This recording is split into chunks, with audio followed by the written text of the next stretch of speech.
when you write a character, there is this attention to the smallest details of this character. I think that there is something almost motherly in the way writers, even male writers, are attentive to the smallest delicate changes in the heart and in the mind of their characters. Now, think of war is just the opposite of it. I can testify, I come from this region, I know what it does. In order to be a warrior, you have to think in very rough, big lines. You have to stereotype your enemy. You have to persuade yourself that he is totally not human, because if you really believe that he is human, you will not be able to fight him, and of course not to kill him. In order to kill someone, you first have to dehumanize him in different scales.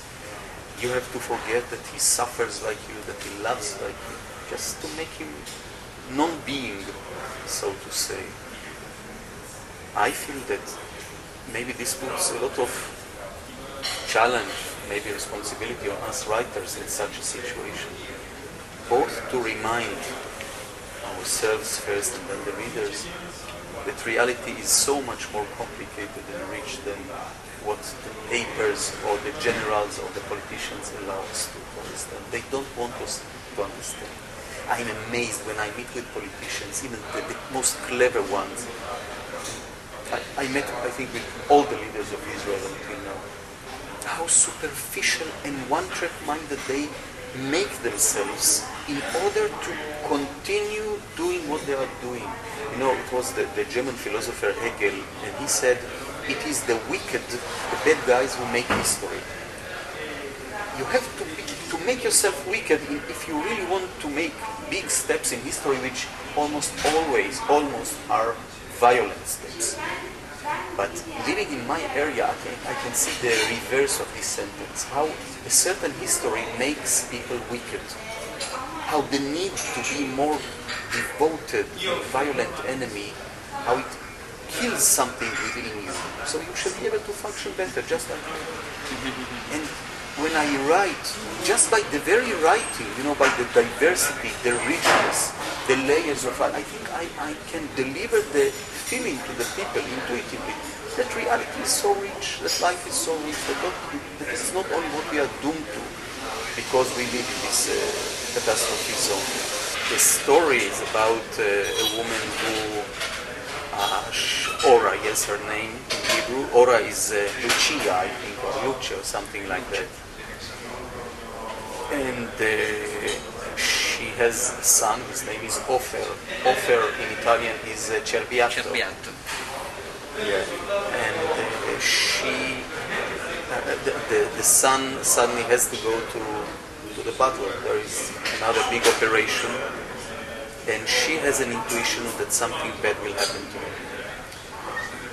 And then she understands that for this machinery of announcing the death of your beloved one in the war, this is the case in Israel, it takes two for bad news. That's what she understands. One to deliver them and one to receive. And she decides she will not be there to receive the news. It's a very strange thought, very childish maybe, or magical, but I can tell you it's something that crosses your mind in such situations. And she decides to escape. And she escapes the news. But it's not an escapism, because she escapes in order to fight. She escapes in order not to become the victim of this notitia. And she runs to the ends of Israel, to the very north of Israel, to the Galilee. And on her way she sweeps with her a person who gradually we learn that he was the love of her life, that is almost a wreck, he's a devastated person. And we learn another thing, that he has a very strong connection to the family of Ora and to Ofer, this cerbiatto, the son. And he doesn't want to know anything about Ofer.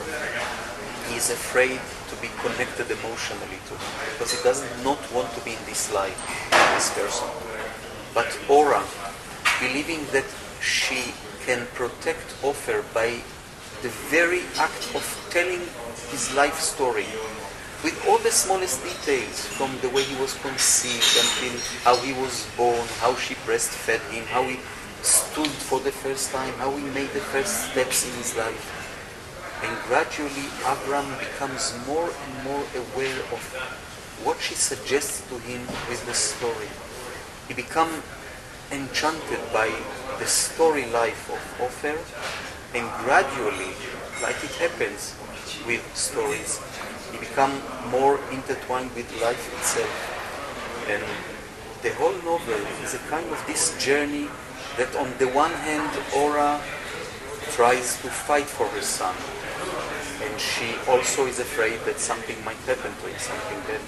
And on the other hand, she revitalizes Avram. He comes back to life, and in a way, their love comes back to life. So it's this combination of love and war that is very dominant in this novel. Thank you. Thank you. Can you say in Hebrew the title? Isha borachat mibsora. Thank you, David.